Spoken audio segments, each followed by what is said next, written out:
որն է ավելի լավ տարբերակ՝ փայտ թե մետաղ։ Այսօր կքննենք, թե ինչ նյութերից է արդարացված պատրաստել կարկասային տունը Հայաստանում։ Ողջույն բոլորին։ Նախորդ վիդեոում մենք խոսում ենք կարկասային տների մասին եւ ինչ բաղադրիչներից են դրանք բաղկացած։ Շարունակելով այդ թեման, այսօր ցանկանում եմ խոսել այն նյութերի մասին, որոնք որ աշխատում են Հայաստանի պայմաններում։ Գնացինք։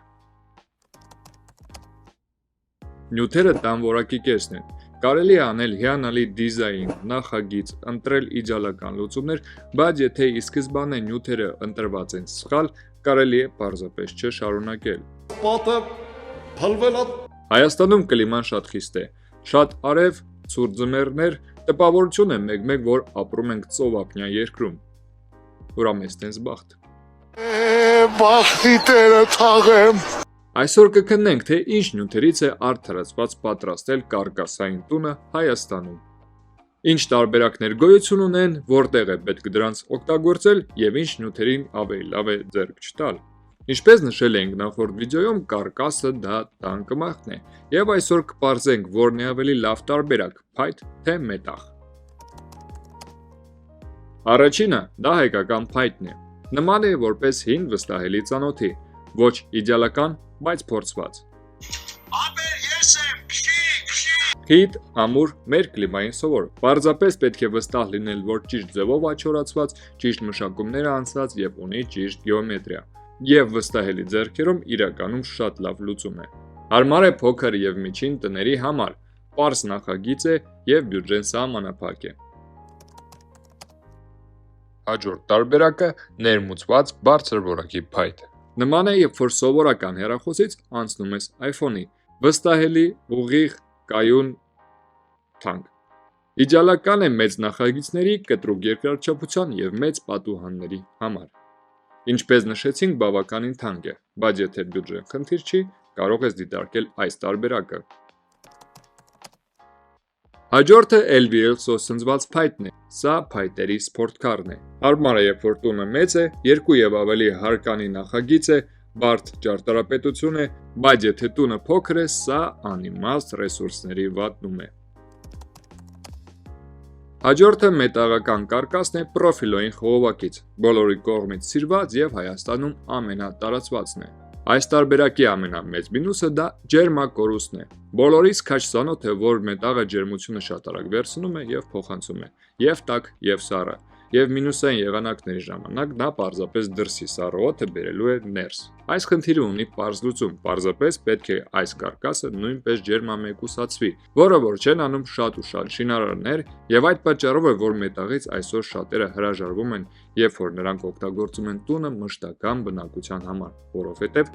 կոմունալ վճարները պարզապես թռնում են երկինք։ Փող չկա։ Ամփոփենք, եթե ուզում ես մաքսիմալ ջերմություն, ապա փայտ։ Եթե ուզում ես մաքսիմալ ամրություն, ապա մետաղ։ Պարզապես պահանջիր, որպեսզի շինարարը խողովակը նույնպես ջերմամեկուսացնի։ Լավագույն տարբերակ չկա։ Կա ճիշտ որոշում քո հողամասի, քո բյուջեի եւ խնդիրների համար։ Եթե ուզում ես լավ նախագիծ հաշվի առնելով նորմատիվային եւ շինարարական բոլոր նրբությունները, ապա դիմիր Տունկրաֆտ։ Կոնտակտային տվյալները նշված կլինեն նկարագրության բաժնում։ Անցնելով առաջ կզրուցենք ջերմամեկուսացման մասին։ Ջերմամեկուսիչը դա տան ներսի եղանակն է։ Նրանով է սահմանվում ամեն ինչ՝ ջերմություն, հարմարավետություն, լռություն։ Լավագույն լուծումներից մեկը քարե բամբակն է։ Ճիշտ է պահում իր ձևը, հրակայուն է եւ չի ծերանում։ Լավագույնն է լեռնային շրջաններ, ցուրտ ձմեռներ, տուն բուխարիով կամ վառարանով, անգերազանց ձևով է պահպանում իր հաստությունը եւ դիրքը, ժամանակի ընթացքում չի նստում եւ չի առաջացնում ցրտի կամուրջներ կարկասի ներսում, որը կբերի ջերմակորուստին։ Երկրորդ տարբերակը ապակյա բամբակն է, նման է սպունգի։ Եթե պարզապես դնել պատի մեջ, ժամանակի ընթացքում ունենալու եք ջերմային կորուստներ, ոնց են լուծում այդ խնդիրը, պարզապես պատի մեջ ավելացնում են բաժանարարներ եւ ամրացնելու ժամանակ դնում են մեծ շապիկներ, որպեսզի նա պահի եւ թույլ չտա, որպեսզի այս տարբերակը նստի։ Հիմնականում օգտագործում են հատակներում։ Իդեալական է, երբ որ բյուջեն շատ մեծ չէ։ Առաջինը նա ավելի մաչելի է, երկրորդը հիմնականում արտադրվում է ռուլոններով, այսինքն տեղափոխումը եւ պահեստային ծախսերը ավելի քիչ են։ Ամփոփելով կնշեմ, որ ավելի կարևոր է թե ով եւ ինչպես է տեղադրել ջերմամեկուսիչը, քան թե ինչ նյութ է իրականում օգտագործված։ Ես հարիվ չեմ, ես լավ էլ միթի եմ։ Հասանք մեմբրանների բաժնին։ Առաջինը գոլորշապաշտպանություն։ Այս նյութի գլխավոր առաքելությունը նա է, որ նա թույլ չտա, որ տան բնակելի մասից գոլորշին մտնի պատի մեջ եւ վնասի դրան։ Արդարության համար պետք է նշեմ, որ այստեղ կարելի է օգտագործել պարզապես բոլորին ծանոթ ցելոֆոնը։ Պարզապես պետք է ընտրել ավելի բարձր որակի տարբերակ, որպեսզի մոնտաժային աշխատանքների ժամանակ չվնասվի եւ չունենանք բացատներ։ Կան նաև մասնագիտացած տարբերակներ միկրոմանի պերֆորացիայով, դա նրա համար է, որպեսզի ցողը, եթե առաջանում է, մնա իր տեղում եւ ժամանակի ընթացքում պարզապես ցնդի եւ հնարավորություն չունենա ծորա եւ մտնի հատակի կամ պատի մեջ։ Երկրորդը դա քամի ջրապաշտպան մեմբրանն է։ Այս նյութի ամենակարևոր առաքելությունը նա է, որ եթե նույնիսկ ինչ-որ մի ձև գոլորշին մտել է պատի մեջ, հնարավորություն ունենա դուրս գալ պատից, բայց միաժամանակ անձրևը քամին տարբերակ չունենա մտնի պատի մեջ։ Եթե այս մեմբրանը սխալ է ընտրված, ժամանակի ընթացքում ձեր տունը դառնալու է պարզապես նաֆ-նաֆի տունը։ Պարզ կանոն, ներսից պետք է չթողնենք, որպեսզի գոլորշին մտնի պատի մեջ, իսկ դրսից թողնենք, որ գոլորշին դուրս գա, բայց միաժամանակ քամի կամ ջուրը չկարողանա մտնի պատի մեջ։ Հիշեք։ Եվ հիշի բարեկամս։ Օդային միջանցք։ Սա արտաքին ֆասադի եւ մեմբրանայի միջև տարածություն է, ինչի համար է նախատեսված։ Քիչ առաջ նշեցինք խոնավության կործանիչ ազդեցությունը պատի նկատմամբ։ Եթե չունենանք այդ օդային միջանցքը, ժամանակի ընթացքում ջերմաստիճանի փոփոխությունից ֆասադի եւ այդ մեմբրանի արանքում առաջանալու է կոնդենսատ եւ ժամանակի ընթացքում ինչ մեմբրան ուզում լինի, այդ ջուրը մտնելու է պատի մեջ։ Եվ միաժամանակ արդեն պատի մեջ եղած խոնավությունը տարբերակ չի ունենալու դուրս գա, որովհետեւ քամի չի խաղալու, օդափոխություն չի լինելու։ Այսպիսով կարևոր է ընտրել ճիշտ գոլորշիապաշտպան, ջրապաշտպան մեմբրանը եւ չմոռանալ օդային միջանցքի մասին։ Եթե այս պարզ կանոնը պահպանվի, ձեր տունը կծառայի երկար տարիներ։ Մի քիչ մտածեք վաղվա օրվա մասին։ Անցնենք եւ զրուցենք ֆասադից։ Ամենատարածվածը փայտային տարբերակն է։ Լեռնային գոտիներում պարզապես սեր է։ Կարելի է տարբեր գույների ներկել եւ ստանալ մաքսիմալ էկո արդյունք։ Իհարկե ունի եւ մինուս։ Եթե տեղադրման ժամանակ մշակված չլինի ճիշտ նյութերով, շատ արագ կփչանա։ Նաև տարիների ընթացքում մոտավորապես 3-4 տարին մեկ պետք է ներկել կամ թարմացնել լաքը։ Հաջորդ ամենատարածվածը դա պլաստմասի սայդինգն է։ Ունի 1000 ձևեր, 1000 գույներ եւ վստահված արտադրողները տալիս են մոտավորապես 30 տարվա երաշխիք։ Դա նշանակում է, որ արտաքին տեսքը պահպանվելու է երկար տասնամյակներ եւ դուք միշտ տեսնելու եք այն արդյունքը, ինչը որ եղել է ի սկզբանե։ Երրորդը դա մետաղյա տարբերակն է։ Ամենատարածվածը դա պրոֆլիսն է, ունի 1000 գույներ, 1000 չափեր,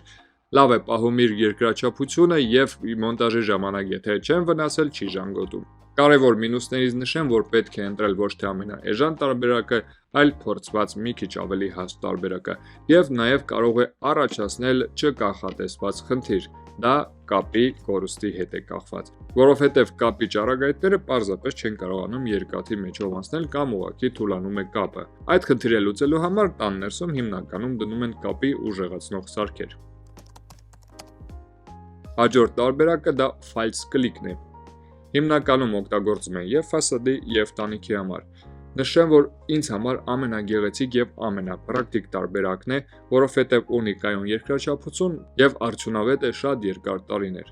Նաեւ բավականաչափ գեղեցիկ է։ Ամենատարածված ֆասադային նյութերից խոսեցինք, անցնենք տանիքին։ Միանշանակ լավագույններից մեկը դա մետաղյա տարբերակն է։ Պետք է հասկանանք, որ տանիքը ամենաշատն է հարձակման ենթարկվում ձյան, անձրևի, կարկուտի, տերևների, ճյուղերի կողմից, նաև թռչունների։ Եվ եթե ընտրել ամենաբարակ եւ էժան տարբերակը, դա նշանակում է, որ առնվազն 1-2 տարի հետո պարզապես պետք է բավականին շատ գումար էլի դնեք, որպեսզի նորոգեք տանիքը կամ լիարժեք փոխեք դրան։ Այստեղից հետևություն, եթե ընտրում են մետաղը, չենք վազում գնի եւ տեսքի հետևից։ Գնում ենք պրակտիկության եւ ճիշտ որոշումների ետևից։ Ինտերնետ, ChatGPT, YouTube բոլոր տեղերում կգտնեք ճիշտ ինֆորմացիա։ Ես ամեն ինչ գիտեմ։ Երկրորդ տարբերակը դա փափուկ տանիքն է։ Ամենակարևոր առավելությունը նա է, որ նա ծառայում է որպես ձայնամեկ ուսիչ։ Ջերմակայունության տեսանկյունից, եթե տանիքի սենդվիչը ճիշտ է պատրաստված, տարբերություն չկա, կլինի մետաղ թե փափուկ տանիք։ Նշեմ, որ ֆայլս կլիկը նույնպես օգտագործում են տանիքի համար։ Ամենակարևոր մինուսը, որ սովորական պրոֆլիստից նա 2-3 անգամ ավելի թանկ է։ Ված չի։ Վերլուծելով այս ամենը պարզ է դառնում, որ չկա ունիվերսալ նյութ, որ իդեալական է յուրաքանչյուր որոշման համար։ Կան նյութեր, որոնք որ իդեալական են քո հողամասի, կլիմայի, բյուջեի համար։ Մեր խնդիրն է հասկանալ, թե ինչ տուն է ձեզ հարկավոր, ինչ սցենարով նա պետք է աշխատի, որպեսզի կարողանանք կոմբինացնել այն նյութերը, որոնք որ կծառայեն երկար, տունը արագ չի ծերանա եւ ամեն օր ձեզ կուրախացնի։ Չմոռանաք բաժանորդագրվել այս ալիքին, միանալ մեր Instagram-յան էջին, որովհետեւ մենք շարունակելու ենք այս վիդեո շարքը կարկասային տների, տեխնոլոգիաների եւ նյութերի մասին։ Մինչ նոր հանդիպում։